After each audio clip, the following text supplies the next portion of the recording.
ایک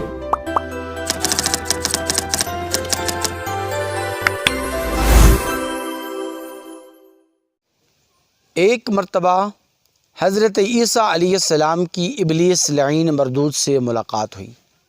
عیسیٰ علیہ السلام نے دیکھا کہ ابلیس لعین مردود 4 گدھوں کو ہانکے لے جا رہا ہے۔ عیسیٰ علیہ السلام نے ابلیس سے پوچھا کہ تم نے ان گدھوں کے اوپر کیا سامان رکھا ہوا ہے؟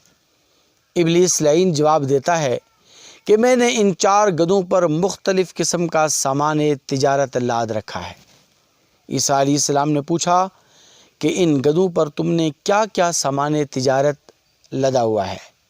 ابلیس لعین جواب دیتا ہے کہ ایک گدھے پر میں نے ظلم کا سامان رکھا ہوا ہے، دوسرے گدھے پر میں نے خیانت لاد رکھی ہے، تیسرے گدھے کے اوپر میں نے مکر و فریب لاد رکھا ہے، اور چوتھے گدھے پر میں نے حسد لاد رکھا ہوا ہے۔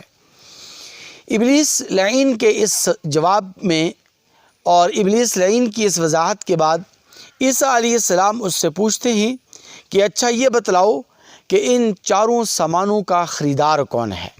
یہ جو تم نے 4 سامان تجارت لدے ہوئے ہیں، تو ان 4 سامان تجارت کا خریدار کون ہے؟ ان کو کون کون لوگ خریدیں گے؟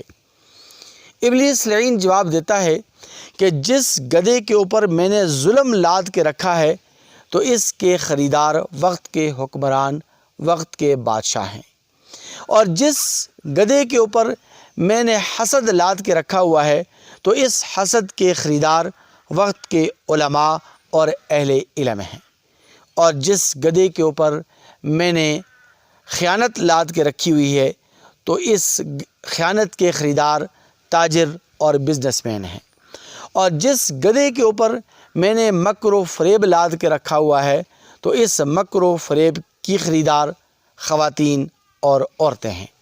اس لیے میرے مسلمان بھائیوں، اپنے آپ کو ظلم سے بچاؤ، اس لیے کہ ظلم ایک ایسا گناہ ہے کہ جس کا وبال دنیا میں ضرور پڑتا ہے، آخرت میں تو پڑے گا ہی پڑے گا، لیکن اللہ تبارک و تعالی ظلم و زیادتی کا انتقام دنیا میں ہی لیتے ہیں۔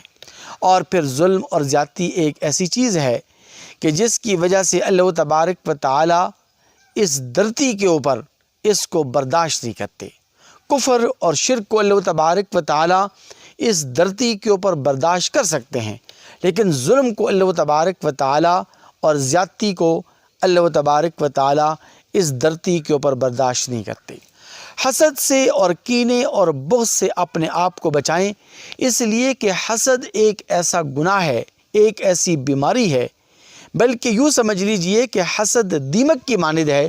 جس طرح دیمک لکڑی کو اندر سے کھوکھلا کر کے بالکل ناکارہ اور بیکار کر دیتی ہے، تو اسی طرح یہ حسد نیکیوں کو کھا جاتا ہے اور نیکیوں کو ختم اور ناکارہ اور بیکار بنا دیتا ہے، بے اثر بنا دیتا ہے۔